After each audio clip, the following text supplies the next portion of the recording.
নবনীরদনিন্দিত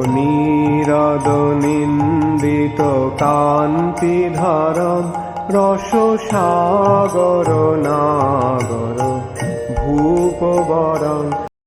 हरे कृष्णा, दंडवत प्रणाम। हम लोग श्रीमद् भागवतम के छठे स्कंद पे हैं। आज हम लोग नवा अध्याय शुरू करेंगे। Srimad Bhagavatam canto 6 chapter 9 summarisation. Yes, Nandini माता।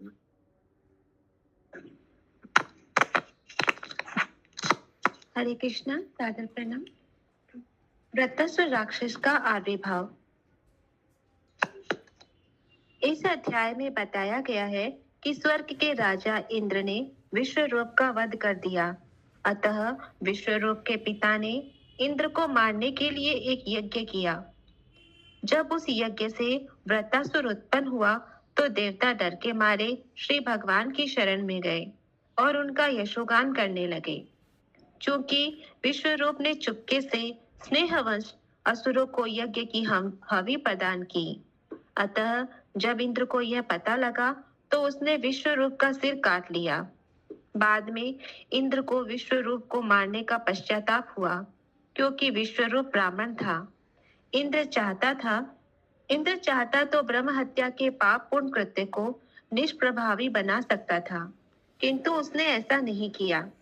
उल्टे उसने हत्या का पाप स्वीकार कर लिया। बाद में उसने पाप को स्थल, जल, वृक्ष तथा स्त्रियों में बांट दिया। क्योंकि पृथ्वी ने पाप का चतुरा अंश स्वीकार किया, इसीलिए पृथ्वी का एक भाग मरुस्थल बन गया। वृक्षों ने भी उतना ही पाप स्वीकार किया, इसीलिए उनसे रस चूसता है, जिसे पीना मना है। स्त्रियों ने पाप का चतुरा अंश ग्रहण किया था, इसीलिए वे मासिक धर्म के समय अस्पृश्य होती है। क्योंकि जल ने भी पाप स्वीकार किए थे, अतः बुलबुले उठने वाला जल किसी काम में नहीं लिया जा सकता। विश्वरूप के वध के पश्चात उसके पिता त्वष्टा ने इंद्र को मारने के लिए यज्ञ किया। दुर्भाग्यवश यदि मंत्रों का अनियमित उच्चारण हो तो वे विपरीत फल देते हैं। त्वष्टा के यज्ञ में ऐसा ही हुआ। जब वह इंद्र के वध के लिए यज्ञ कर रहा था तो उसने इंद्र के शत्रुओं की वृद्धि के लिए एक मंत्र पढ़ा, किंतु मंत्र के सही न पढ़े जाने से इंद्र का शत्रु वृत्तासुर नामक असुर उत्पन्न हो गया। उसके ये सरोज कृष्ण माता जी क्या है? हरे कृष्ण प्रभु जी, कितना नंबर श्लोक और कितना नंबर चैप्टर है प्रभु जी? बहुत दिन से क्लास नहीं की। नवा अध्याय शुरू हो रहा है। छठे स्कंद का नवा अध्याय समराइजेशन पढ़ा जा रहा है। यस, एक सेंटेंस पीछे से पढ़िए। जब वह इंद्र के वध के लिए यज्ञ कर रहा था तो उसने इंद्र के शत्रुओं की वृद्धि के लिए एक मंत्र पढ़ा, किंतु मंत्र के सही न पढ़े जाने से इंद्र का शत्रु वृत्तासुर नामक एक असुर उत्पन्न हो गया। उसके भयानक रूप से सारा संसार भयभीत हो उठा। उसके निजी तेज के समक्ष देवताओं की शक्ति भी घट गई। अपनी रक्षा का कोई उपाय न देखकर सभी देवता यज्ञ फल के भोक्ता समग्र ब्रह्मांड के सर्वश्रेष्ठ पूर्ण पुरुषोत्तम भगवान की पूजा में जुट गए। सभी देवता उनकी पूजा इसीलिए करने लगे क्योंकि वे ही भय तथा संकट से जीवों की रक्षा कर सकते हैं।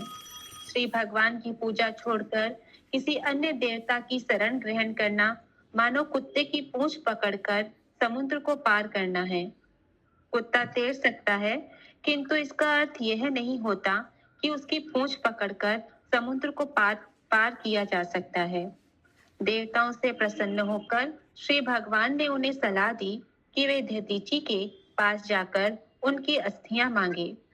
वे देवताओं की प्रार्थना मान लेंगे और उनकी अस्थियों के द्वारा वृत्तासुर मारा जा सकेगा। हरे कृष्ण। बहुत इंटरेस्टिंग ये अध्याय है, वेरी वेरी इंटरेस्टिंग। एक नंबर श्लोक सब ध्यान से श्रवण कीजिए, वीडियो ऑन रखिए और मल्टीटास्क नहीं करिए, मत करिए। श्री शुक उवाच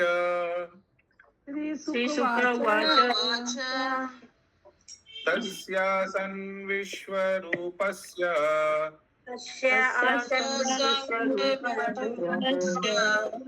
श्रीरांसि त्रीणि भारता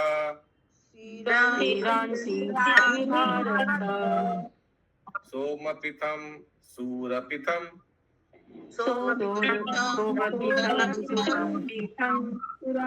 अन्नदाम् इति शुश्रुमा।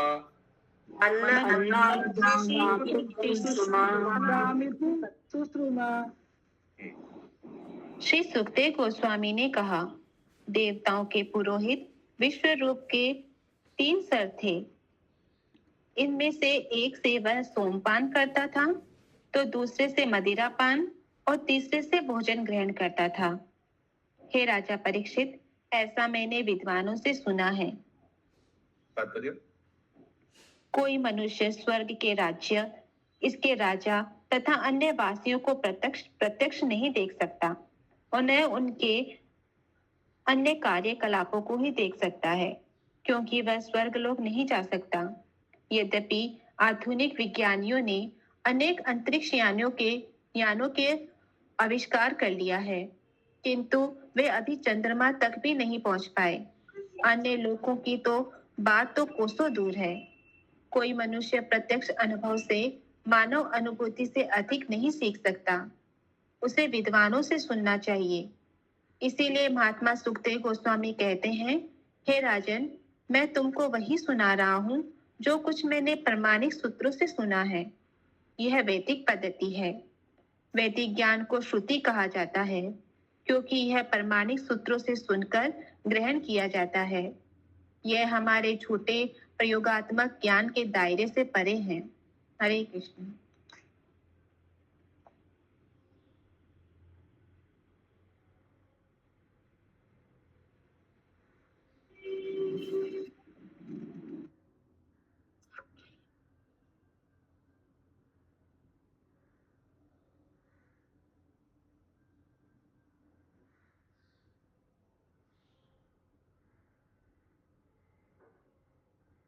अगला श्लोक।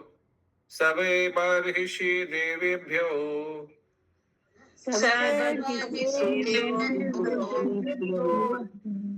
भागं प्रत्यक्षम् उच्यते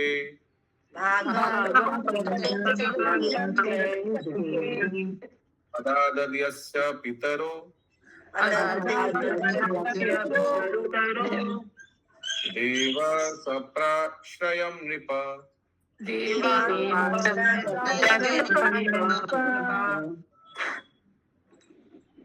हे महाराज परीक्षित, देवतागण विश्व रूप के पिता पक्ष से संबंधित थे। अतः विश्व रूप सबों के समक्ष अग्नि में घी की आहुति इन मंत्रों का उच्चारण करके दे रहा था। इंद्राय इदम स्वाहा, यह राजा इंद्र के लिए है, तथा इदम अग्नि, यह अग्निदेव के लिए है।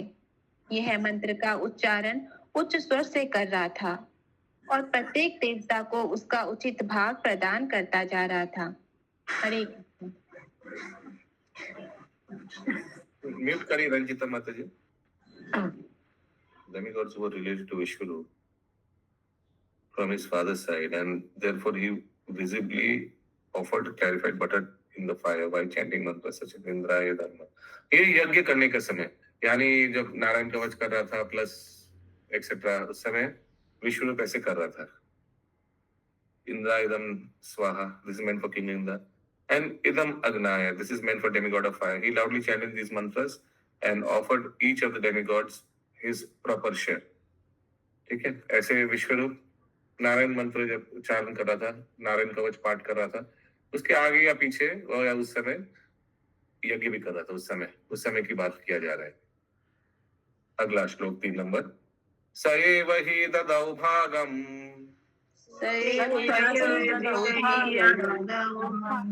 परोक्षम् आसुरं प्रति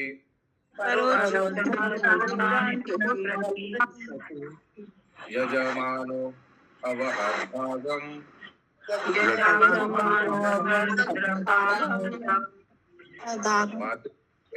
वशानुगा।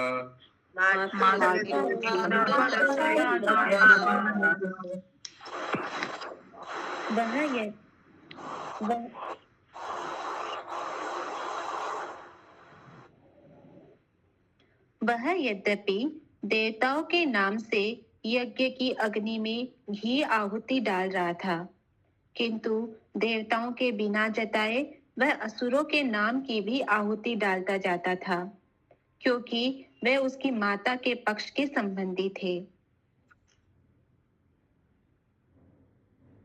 इंद्रा या इदम स्वाहा के बदले बीच बीच में शायद कोई राक्षस का नाम लेकर भी इदम स्वाहा कर रहा था। तात्पर्य, विश्व रूप का संबंध देवताओं तथा असुरों दोनों पक्षों से था, इसीलिए वह दोनों वंशों की ओर से परमेश्वर को प्रसन्न कर रहा था। किंतु जब वह असुरों की ओर से अग्नि में आहुति डालता तो देवताओं को बिना जताए चुपके से ऐसा करता था।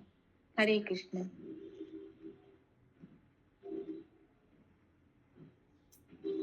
तो एक्चुअली आहुति का यज्ञेश्वर कौन है? भगवान है। बट उनके ओर से, देवताओं की ओर से, अभी बीच बीच में असुर की ओर से भी। तो ये हम लोग को तो मालूम है कि जब पंडित यज्ञ करता है वो हम लोग के बिहाफ में करता है ना? तो वैसे ही देवताओं के बिहाफ में कर रहा था और बीच बीच में थोड़ा असुर के बिहाफ में भी, लेकिन कर किनको रहा था? भगवान योगेश्वर को ही। 4 नंबर श्लोक। तद्देव हेलनाम तस्य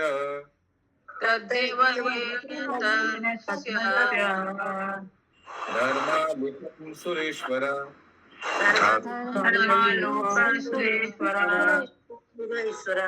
आलक्ष्य तरसा भितास् तच्छीर्षानि अच्छिना द्रुसा।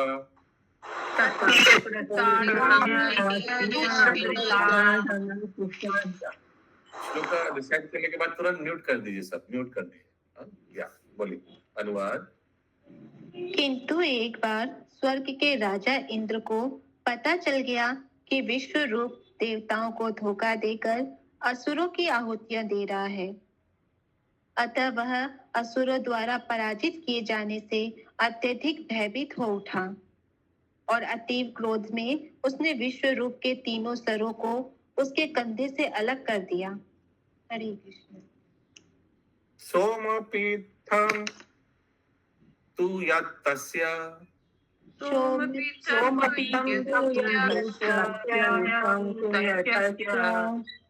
शिर आसीत् कपिंजला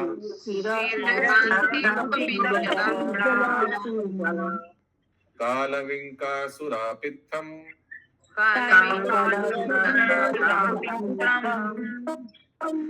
अन्नदाम यत्स तित्रीरी।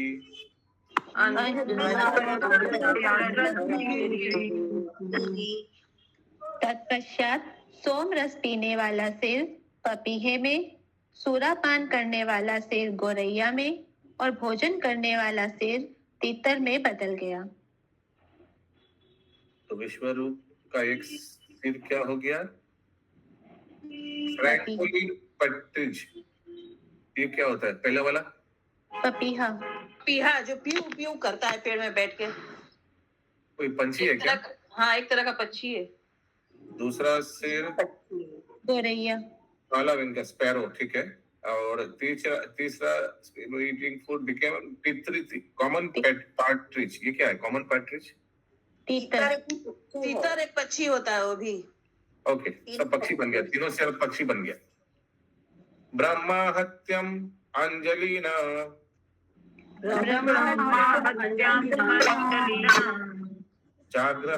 जाग्रहायादपीश्वर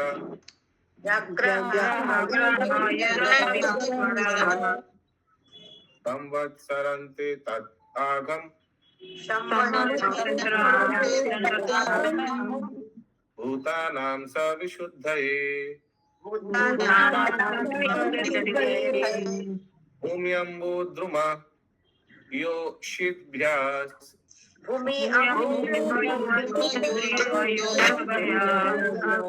चतुर्धा व्याभजात् धरी।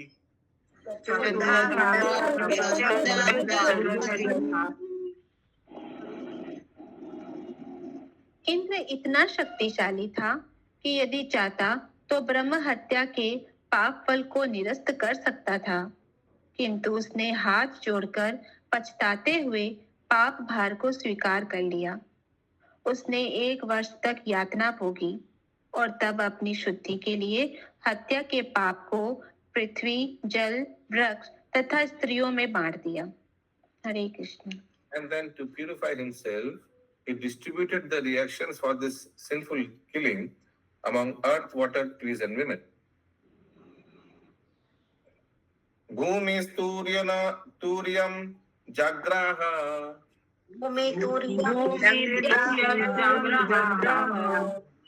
Ata Pura Varena Vai Kirinam Brahma Hatyaya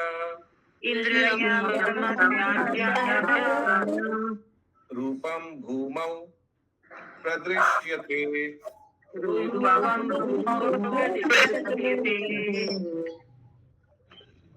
पृथ्वी ने राजा इंद्र से बदले में यह वरदान लेकर कि जहाँ कहीं भी गड्ढे होंगे वे समय पर अपने आप भर जाएंगे, ब्रह्म हत्या के पापों का चतुरा अंश स्वीकार कर लिया। उन पापों के कारण ही हमें पृथ्वी पर अनेक मरुस्थल दिखाई पड़ते हैं। चूंकि रेगिस्तान पृथ्वी की रुग्ण स्थिति के कारण प्रकट होता है, अतः कोई भी अनुष्ठान रेगिस्तान में नहीं संपन्न किया जा सकता। जिनके भाग्य में रेगिस्तान में रहना बदा है, उनके बारे में यह समझना चाहिए कि वे ब्रह्म हत्या के पाप फल के कारण वे वहां रह रहे हैं। हरे कृष्ण। हरे कृष्ण।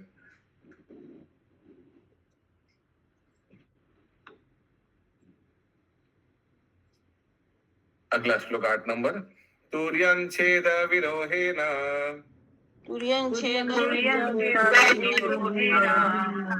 वरेना जगृद्रुम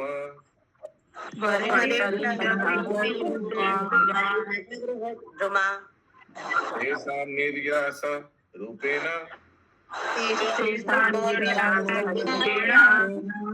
ब्रह्म हत्या प्रदृश्यते।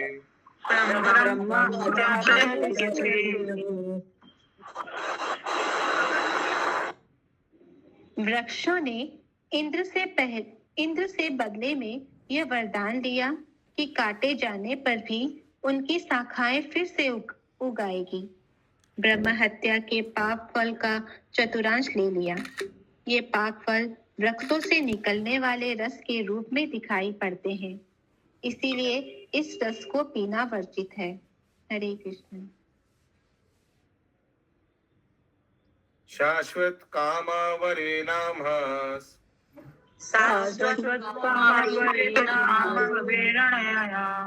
तुर्यं जगृस्त्रिय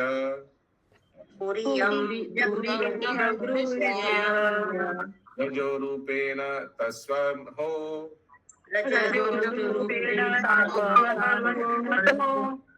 मासी मासी प्रदिश्यते।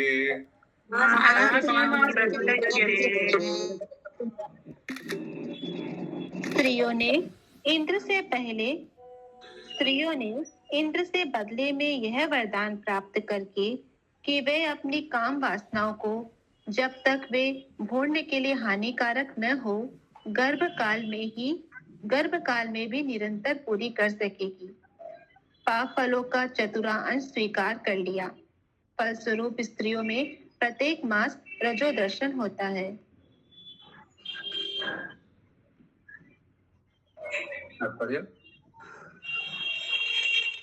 रोहिणी माता जी म्यूट। गायत्री माता जी भी म्यूट करिए। स्त्रियों की जाति अत्यंत कामी होती है और निरंतर बनी रहने वाली काम वासना कभी पूरी नहीं होती। जब इंद्र ने यह वर दिया कि उनकी कामनाओं का कभी अंत न हो, तो स्त्रियों ने ब्रह्म हत्या से लगने वाले पाप फलों का चतुरांश अंगीकार कर लिया। हरे कृष्ण। आज के अंतिम श्लोक 10 नंबर। टाइम तो है, ज्यादा कर सकते हैं। द्रव्य भूयो वरेणापास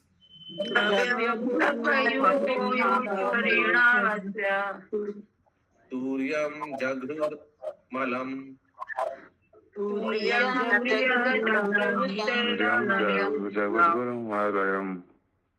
तासु बुद्बुद फेनाभ्यम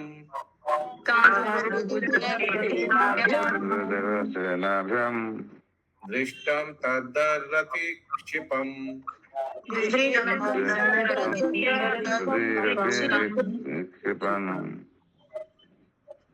जल ने इंद्र से बदले यह वर प्राप्त करके कि किसी अन्य वस्तु में जल मिलाने से उसका आयतन बढ़ जाएगा, पाप फलों का चतुरा अंश स्वीकार कर लिया। इसीलिए जल में बुलबुले तथा फैन उठते हैं। मनुष्य को चाहिए कि इन्हें हटाकर ही जल भरे। तात्पर्य: जब दूध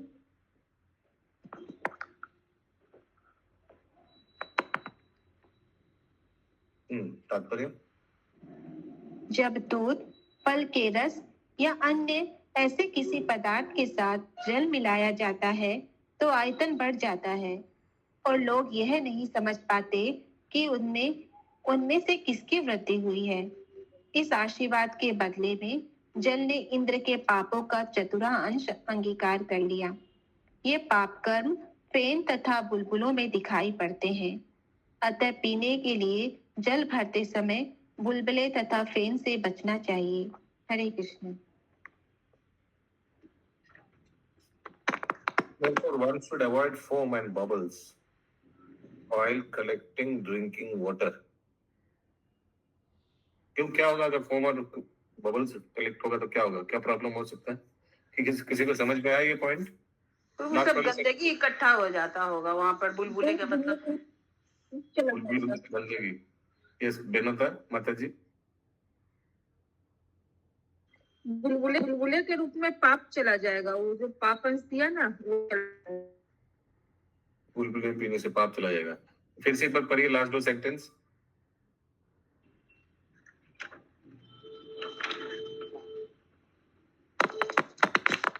इस आशीर्वाद के बदले में जल ने इंद्र के पाप का चतुरा अंश अंगीकार कर लिया।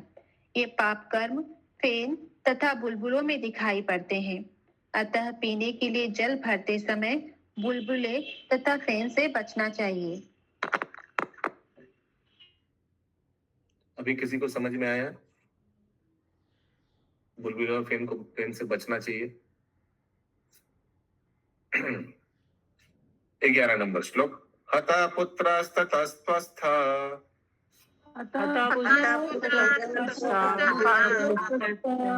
जुहाविन्द्राय शात्रवे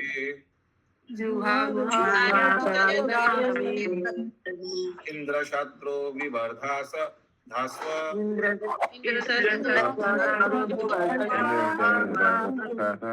मां चिरं जाहि वित्तिसम्।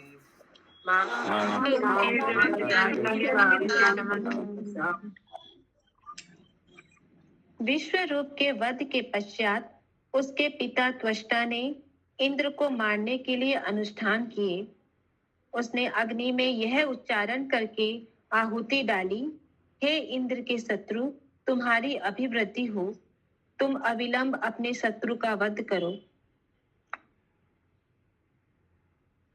तो त्वष्टा एक्चुअली भगवान नारायण का ही अवतार था, एक्सपेंशन था। He offered oblations in the sacrificial fire, saying, "O enemy of Indra, flourish to kill your enemy without delay." तात्पर्य: त्वष्टा के द्वारा उच्चारित मंत्र में कुछ त्रुटि रह गई थी, क्योंकि उसने हर्षस्व के बजाय दीर्घ स्वर में उच्चारण किया, जिससे मंत्र का अर्थ बदल गया।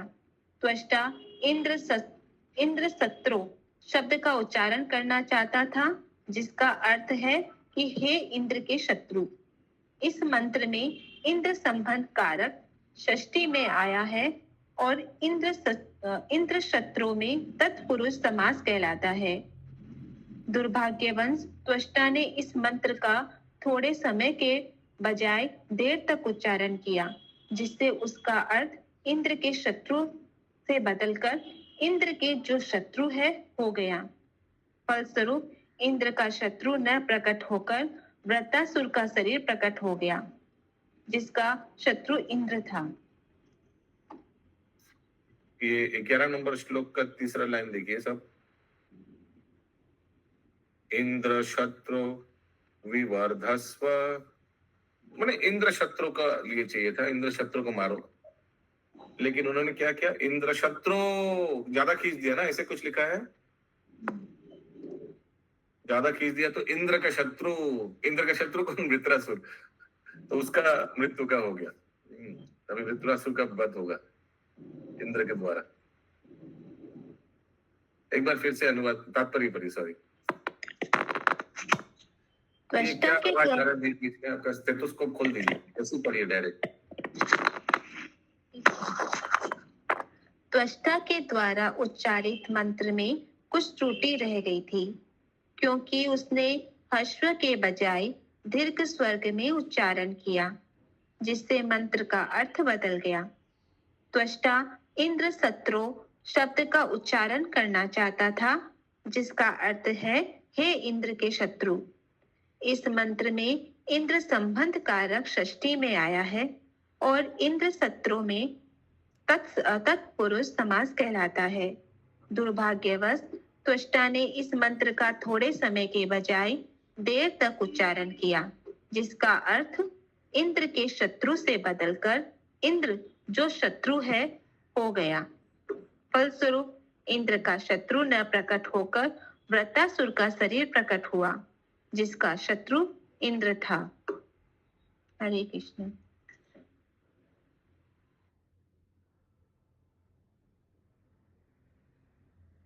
इंद्र के शत्रु नहीं हो गया, इंद्र शत्रु बन गया वृत्रासुर का ना, ऐसे कुछ। Consequently instead of an enemy of Indras, क्योंकि एक इंद्र के शत्रु प्रकट करना था इंद्र को मारने के लिए, है ना, उल्टा क्या हो गया, there emerge the body of Vritrasura of whom Indra was the enemy. तो उल्टा हो गया, अभी इंद्र उसको मारेगा वृत्रासुर को, वृत्रासुर इंद्र को नहीं मारेगा। 12 नंबर श्लोक। अथान वाहार्य पंच पाचानात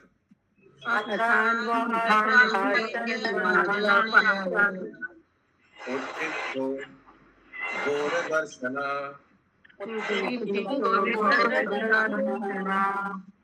कृतंक युवलोकानां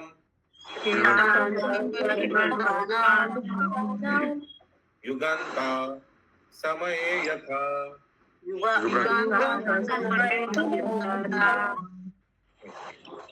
तत्पश्चात अनवार्य नामक यज्ञ अग्नि के दक्षिणी कोने से एक भयावना व्यक्ति प्रकट हुआ, जो युगांत में समग्र ब्रह्मांड का विनाश करने वाले के समान प्रतीत हो रहा था। हरे कृष्ण। तो ये त्वष्टा जो भगवान नारायण का ही अवतार है, एक्सपेंशन है, वो यज्ञ कर रहा है और ये प्रकट हुआ एक fearful personality who looked like the destroyer of the entire creation, यानी वृत्रासुर प्रकट हो गया। बहुत सुंदर स्टोरी है। अभी वृत्रासुर प्रकट हो गया, वृत्रासुर का मृत्यु होगा, लेकिन वो उसका आचरण से डिवोटी लगेगा। तो फिर परीक्षित महाराज पूछेगा कि वृत्रासुर भगवान का नाम ले रहा है बीच बीच में, इसका स्टोरी क्या है। फिर वृत्रासुर का स्टोरी बोलते हुए अगला अध्याय में चित्रकेतु का स्टोरी आएगा कि हाँ, कैसे उन्होंने शिव पार्वती का अपमान किया। बहुत सुंदर। 13 से 17 नंबर श्लोक एक साथ है। विश्वविवर्धन मानाम तम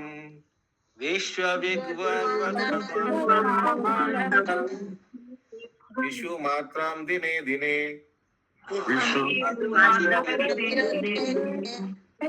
तथा शैल रक्तिकाशम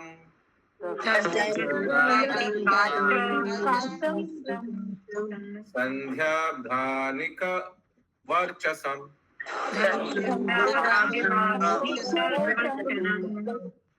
तप्त ताम्र शिखा स्मश्रुम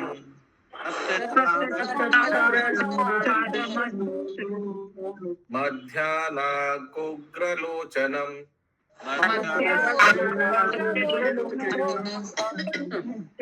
देदीप्यमाने त्रिशिखे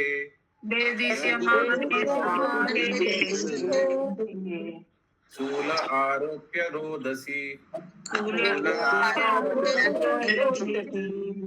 नित्यन्तं उन्नदन्तं च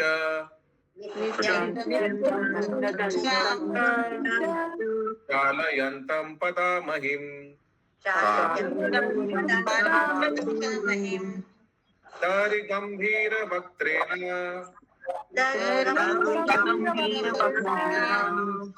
पीबता चानभास्थलम्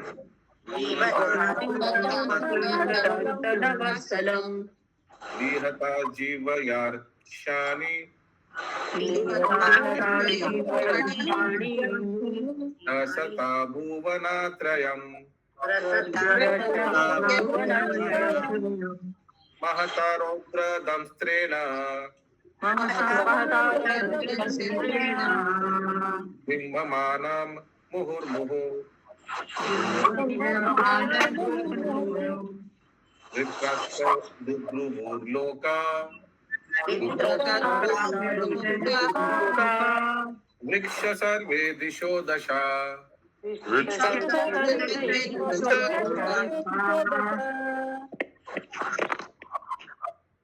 उस असुर का शरीर चारों दिशाओं में छोड़े हुए बाण के समान प्रतिदिन बढ़ने लगा। वह लंबा और काला था, मानो कोई जला हुआ पर्वत हो। वह संध्याकालीन बादलों के समूह के भांति दीप्ति से युक्त था। असुर के शरीर के बाल तथा उसकी दाढ़ी मूछे पिघले तांबे के रंग की थी। उसके नेत्र मध्याह्न कालीन सूर्य के भांति भेदने वाले थे। वह दुर्जय था और ऐसा प्रतीत हो रहा था मानो अपने प्रज्वलित त्रिशूल पर तीनों लोकों को धारण किए हो। उच्च स्वर करके उसने नाचने और गाने से सारी पृथ्वी हिल उठी, मानो भूकंप आ गया हो। वह पुनः पुनः जम्हाई ले रहा था, मानो कंदरा के समान अपने विशाल मुख में वह सारे आकाश को निगल जाना चाहता हो। ऐसा प्रतीत हो रहा था मानो वह आकाश के सभी तारों को अपनी जीभ से चाट रहा हो और अपने लंबे पेने दांतों से संपूर्ण ब्रह्मांड को खाने जा रहा हो। उस विराट असुर को देखकर सभी व्यक्ति डर के मारे इधर उधर चारों दिशाओं में भागने लगे। हरे कृष्ण। ये कुछ उनका फोटो है वृत्रासुर का, और भयानक हाथ में त्रिशूल ट्राइडेंट। ये देखिए फाइट कर रहा है। दाहिने तरफ में इंद्र दिखाई दे रहा है हाथी के ऊपर, और बाएं तरफ में वृत्रासुर। ठीक है, मुझे दिखाई दे रहा है। 18 नंबर श्लोक। यनावृता इमे लोकास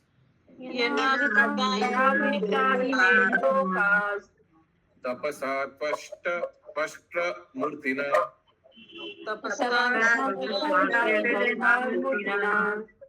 सवै वृत्रा इति प्रोक्ता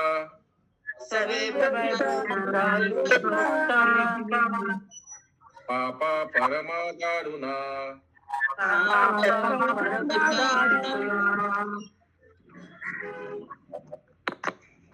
उस अत्यंत भयानक असुर ने, जो वास्तव में त्वष्टा का ही पुत्र था, अपने तप बल से सभी लोगों को आच्छादित कर दिया। इसीलिए वह व्रत अर्थात प्रत्येक वस्तु को आच्छादित करने वाला कहलाया। अच्छा, ये असुर जो था ये त्वष्टा का पुत्र था। त्वष्टा ने यज्ञ से प्रकट किया ना, तो त्वष्टा का पुत्र हो गया। ये जरूरी नहीं है। Who was actually the son of Tvashta? Yes, कैसे विजय है माता जी? अब वो वही समझ में नहीं आ रहा मेरे को। समझने का क्या है? वो उनका पुत्र था, असुर भी पुत्र था। तात्पर्य वेदों में कहा गया है, स इमाल लोकान आर्वणोत तत् व्रतस्य व्रतम त्वम। चूंकि असुर ने समस्त लोगों को आच्छादित कर लिया था, इसीलिए उसका नाम व्रतासुर पड़ा। बहुत शरीर आकार बहुत बड़ा था, तो समस्त लोगों को आवरण ढक दिया। ठीक है, तो इसलिए नाम क्या हो गया? वृत्रासुर। ठीक है, बहुत टाइम है क्या, और एक दो कर लेते हैं। यस, बोलिए दिलीप प्रभु। नहीं दे रहा है। यस, बेनुता माता जी। प्रभु यहाँ समस्त लोको मतलब जिस लोक में है उसी लोक या तीनों लोक? मालूम नहीं, समस्त लोग लिखा है इधर। समस्त तो तीनों लोग हो गया, और कुछ बचा नहीं फिर। तम निजाग्नुर अभिद्रुत्य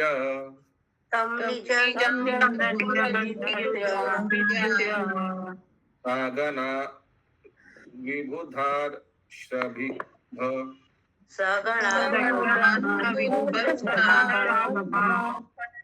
वे स्वेर दिव्यस्त्र शस्त्रौघाय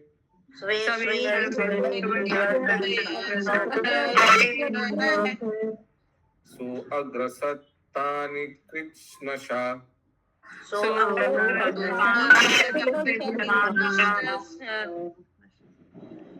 इंद्र इत्यादि सभी देवता अपने सैनिकों सहित उस असुर पर टूट पड़े। वे अपने दिव्य धनुष बाणों तथा अन्य हथियारों से उसे मारने लगे, किंतु वृत्तासुर उनके सभी हथियार निगलता गया। Hare Krishna.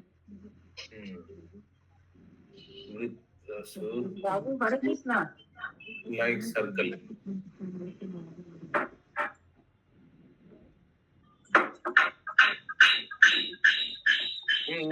Mute. Okay, already युद्ध भी शुरू हो गया वृत्तासुर इंद्र से। आज का और एक अंतिम श्लोक और कुछ करते हैं। 41 हुआ। 50 ततस्ते विस्मिता सर्वे प्रसन्नाग्रस्तते पिता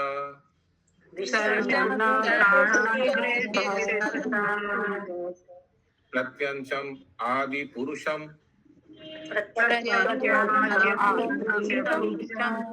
पाताष्ठु समाहिता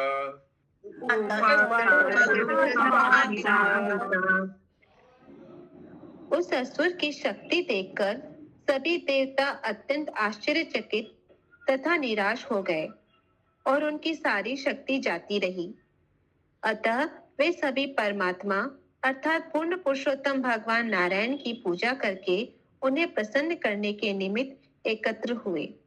हरे कृष्ण। तो अभी सब देवता लोग भगवान नारायण को स्तुति कर रहे हैं, प्रेयर कर रहे हैं। श्री देव उचु वायु अंबर्गयप शितया स्त्रीलोका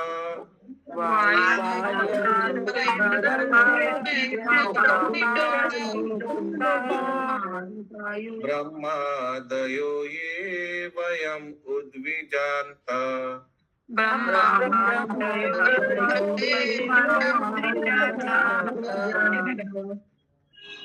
रामयस्मै बलिमन्तको असौ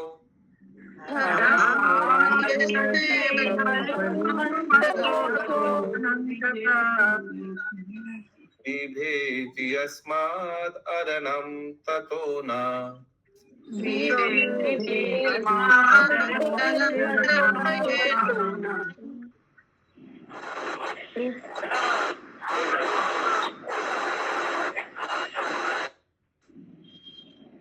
देवताओं ने कहा, तीनों लोकों की सृष्टि पंच तत्वों क्षिति, जल, पावक, गगन तथा समीर से हुई है, जिनको ब्रह्मा आदि विभिन्न देवता अपने वश में रखते हैं। हम काल से अत्यंत भयभीत हैं कि वह हमारे अस्तित्व का अंत कर देगा। इसीलिए वह जैसा चाहता है हम वैसा कार्य करके उसको अपनी भेंट चढ़ाते हैं, किंतु काल श्री भगवान से स्वयं डरता है। अतः हम उसी एकमात्र परमेश्वर की आराधना करें जो हमारी पूरी तरह से रक्षा कर सकता है।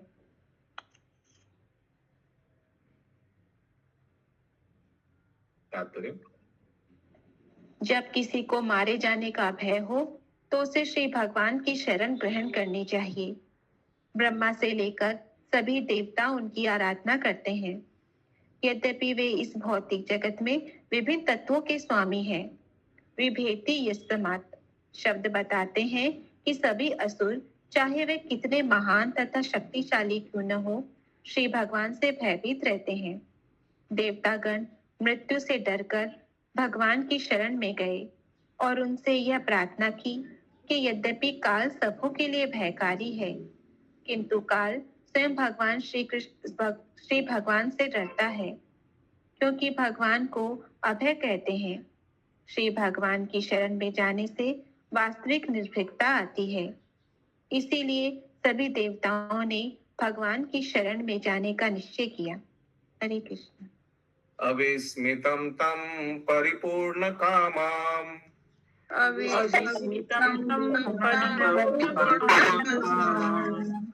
स्वेनैव लाभेन समं प्रसन्तं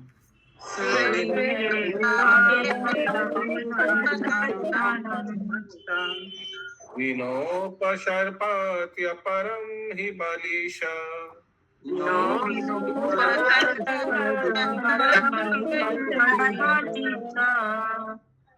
स्वरङ्गुलेनातितत्ति सिन्धुम्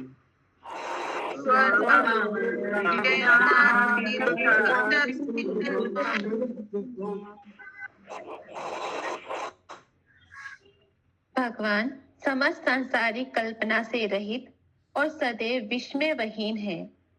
वे सदैव प्रसन्नचित्त एवं अपनी संपूर्ण स्थिति से परम संतुष्ट रहने वाले हैं। उनकी कोई सांसारिक उपाधि नहीं होती, अतः वे स्थिर एवं विरक्त रहते हैं। वही पूर्ण पुरुषोत्तम भगवान सबों के एकमात्र आश्रय है।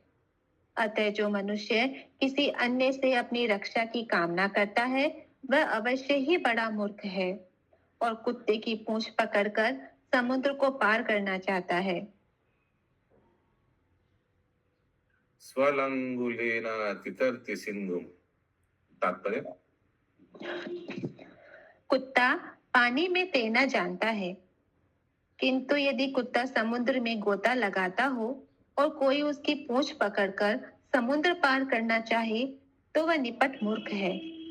न तो कुत्ता समुद्र पार कर सकता है और न कोई मनुष्य ही उस कुत्ते की पूंछ पकड़कर समुद्र पार कर सकता है। इसी प्रकार जो मनुष्य अज्ञान के समुद्र को पार करना चाहता है, उसे न तो किसी देवता की न किसी अन्य की शरण ग्रहण करनी चाहिए। उसे तो एकमात्र श्री भगवान की शरण में जाना चाहिए। अतः श्रीमद् भागवत 10.14.58 का कथन है। ये श्लोक जब आ रहा है भागवतम का, ये कंठस्थ होना चाहिए। बहुत इंपॉर्टेंट श्लोक है। यस। क्षमासिताये पद पल्लव क्षमाश्रिताये पद पल्लव महाप्रद। बोलने दीजिए, सब पंडित लोग म्यूट रखिए, बोलने दीजिए।